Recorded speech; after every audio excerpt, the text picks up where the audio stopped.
Good morning, or depending when you're watching this, good afternoon, good evening, or good night. My name is Ross, and as always told, out of Voice of Radio. So today, we're going to be looking at a new Armaldo card. I'm a little bit excited about this. It's a new fossil Pokemon, and I like it very, very much indeed. Now, it is a Stage 2, and being a Stage 2 is a pain. But it's a Stage 2 fossil Pokemon, and we recently got Laboratory. And Laboratory helps us hugely with this particular card. Although to be fair, it was actually released as Pokemon Research Lab. Once during each player's turn, that player may search their deck for up to 2 Pokemon that evolve from Unidentified Fossil, put those Pokemon onto their bench and shuffle their deck. And then their turn ends. Well, okay, Armaldo doesn't evolve from Unidentified Fossil, but Anorith does. So you can then use this to search out 2 Anorith, and then those can evolve into Armaldo as if it was a Stage 1, and now you're rolling. And okay, you're probably not going to be using this after turn 1, and you will still need to rely on Unidentified Fossil to get rolling, but that's alright. The important thing is that you get your first couple here. Getting your first couple Stage 2s out is what's going to be important. When you've got them out, life becomes significantly easier. Yes, it is a Stage 2, and Stage 2s are awkward right now, but this is not your ordinary, average, everyday Stage 2, because you can grab 2 of the Stage 1 using a stadium. And what's even better about this is that you can actually do this on your first turn going first, because it's a stadium, it's not an attack. It's a kind of card that actually makes me think you will be playing stuff like Stadium Nav, because getting that turn 1 stadium going first is absolutely huge.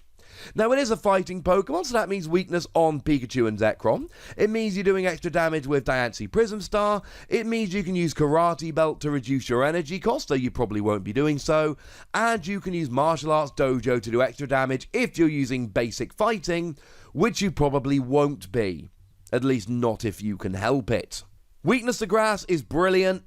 Decks like Reshiram and Charizard and Blacephalon are everywhere at the moment, so grass decks are just not a focus of the metagame. And if you go to a tournament where a bunch of people are playing grass, there'll also be a bunch of people playing fire who will wreck them.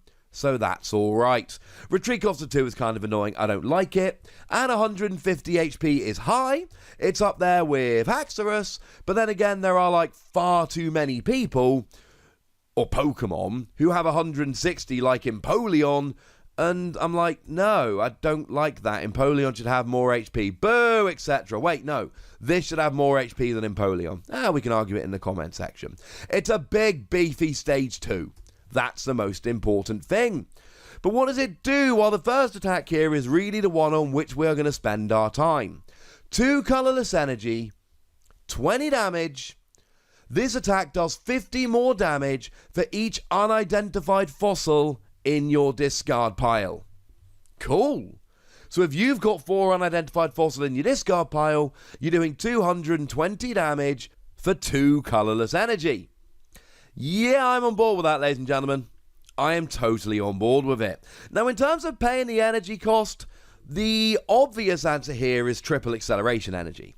Triple acceleration energy, when attached to an evolved Pokemon, is free colorless energy. Cool. That'll work quite nicely. Now, it does fall off at the end of your turn, but it does give you 4 attacks worth, which is a nice start. If you can get 3 of your Stage 2s out, you can use Super Boost Energy, which is 4 of any energy when attached to a Stage 2, if there's 2 others out. So this will actually pay the second attack as well. You don't really want to be using the second attack, but you can if you're desperate. So that basically gives you 5 potential energy cards. But you're paying colorless energy. This can easily be paid with Welder. Play a Welder, attach 2 fire energy, draw 3 cards, you're good to go. But I'm a big fan in decks like this of using Tapu Koko Prism Star. When it's on the bench, you can Lost Zone it and attach 1 lightning energy to each of 2 of your bench Pokemon. And what this essentially does is turn 2 of these into single energy attackers. Now, I particularly like it here because I want to be attaching a basic fighting and using Martial Arts Dojo. If you've got a basic fighting energy attached, Martial Arts Dojo does an extra 10 damage, but if you're behind on prizes, it does an extra 40 damage. It is spectacular, but you need to have your basic fighting energy. Now, the counter argument here is you're already one-hit KOing non-GXs anyway, so just play Shrine of Punishment and let that damage build up between turns. But then again, you've also got Pokemon Research Lab, so you're going to need to balance your stadiums a little bit. Of course, if you're attacking, you're not going to want Pokemon Research Lab.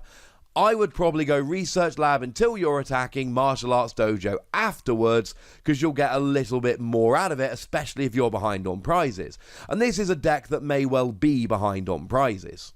Now, we've talked about getting the energy on, but we need to circle back round to that whole having 4 unidentified fossil in your discard pile.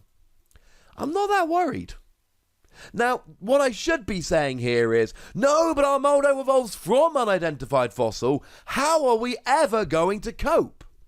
But I got 2 answers for you. First is Pokemon Research Lab. You see, Pokemon Research Lab, like I've said, it gets 2 Anorith right out your discard pile onto your bench, so you can bypass unidentified fossil, and then you can just be discarding them. But how can you do this turn after turn after turn? And the answer is Lily's Pokedoll. You see, Lily's Pokedoll is a 30 HP Pokemon that you whack in the active, but it doesn't give up a prize. It's basically Robo-Sub. The only difference is if you get it out the active without it being KO'd, Robo-Sub discards, and Lily's Pokedoll puts to the bottom of your deck, which is actually better, because then you can reuse it. And at the moment, people are gusting with Custom Catcher, but by the time this comes out, most people will have switched to Great Catcher, discard 2 cards from your hand, switch your opponent's active of one of their benched EX or GXs. We don't have many non-GX decks at the moment, so you don't need to gust them very often, so Great Catcher is better than Custom Catcher. Which means your opponent won't be gusting your bench Pokemon up, because you're not going to be playing any GXs in this deck. So you can leave a Clefairy in the active, use Pokemon Research Lab twice, get your Anorith out, evolve them into Armaldo, go. If you get to a point in the game where you run out of Armaldo, then you use Brock's Grit to shuffle a bunch of Pokemon back, whack a Clefairy in the active or a Lily's Pokedoll, give up a non-prize, and then just keep going. Now, you do need to play kind of several Pokemon Research Lab, and you're playing a Stage 2, and you do need your Lily's Pokedoll, but you're not relying on any tools here, and you can play fewer energy than some decks, so I don't think you're going to be too worried space-wise. And that is how this works. That is how you get going. You use Pokemon Research Lab to get your Anorith, you evolve up Armaldo as if it was a Stage 1, you use Lily's Pokedoll in the active until that happens. I don't know that people are going to move away from Custom Catcher, but I feel fairly confident they will. You're not going to be gusted, you can afford to take the time, and then you're hitting big damage. And you are hitting big damage here. The other thing that I do need to point out, if you are using Pokemon Research Lab and hiding behind Lily's Pokedoll, you may well have an extra turn or 2 to manually attach, which would be good.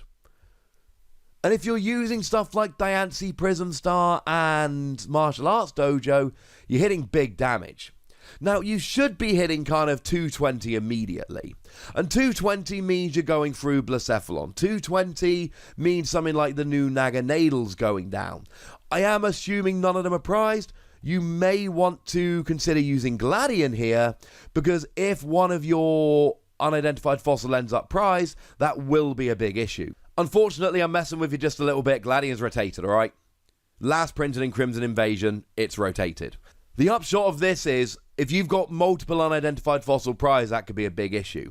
Now let's assume you've got one prize. You still should be hitting 170. Diancie Prism Star is 190, and then you can potentially get up to 230 using Martial Arts Dojo. If you're behind on prizes, 200 if you're not. That's still a decent amount of damage here. I'm still alright with that. If everything goes well, you should be hitting 220, plus 20 for Diancie Prism Star, plus 40 for Martial Arts Dojo.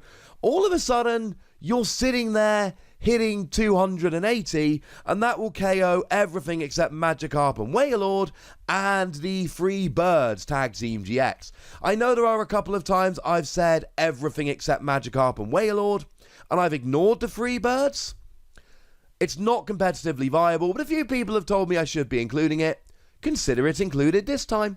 Thanks for the heads up for everyone that did. I do appreciate feedback like that. Comment section is always open. It hits ridiculous damage. It gives up one prize. We've got fairly easy ways to get it out. If you're worried about going behind on prizes, don't forget we've got Miss Magius. And if you don't want to use Miss Magius, don't forget that we've also got the new Magneton coming, which lets you KO itself, and then you search for free supporter cards, which is also kind of cool. I'll let you decide which one of those you'd rather use. My point is, yes, this takes a bit of setup, but if you can use Lily's Pokedoll and your opponent is unlikely to be gusting, you can afford the turn or two. Then you add in Pokemon Research Lab to get set up, and the fact that you're hitting for up to 280 damage, and I really like this. I don't know if it's going to be consistent enough, but I know that there's a good chance. And I think that it is powerful enough that it is really worth having a play with. So I'm going to be giving this between 3 and 4 Wassies. We don't give half Wassies, that would be barbaric. My heart says it's a 4 Wassie card, but I've knocked it down a little bit because I don't think everyone's going to agree with me.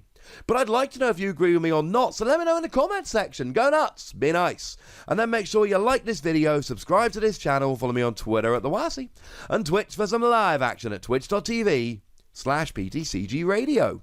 If you want to support the channel, get some bonus podcasts and all that, head on over to patreon.com/PTCGRadio, where you can do exactly that. And please do make sure you're checking out youtube.com/WassiePlays, where we talk about a whole bunch of games that don't even have any Pokemon in. But by far the most important thing, as always, look after yourselves till next time. Thank you very much for watching. My name's Ross, and you've been watching PTCG Radio.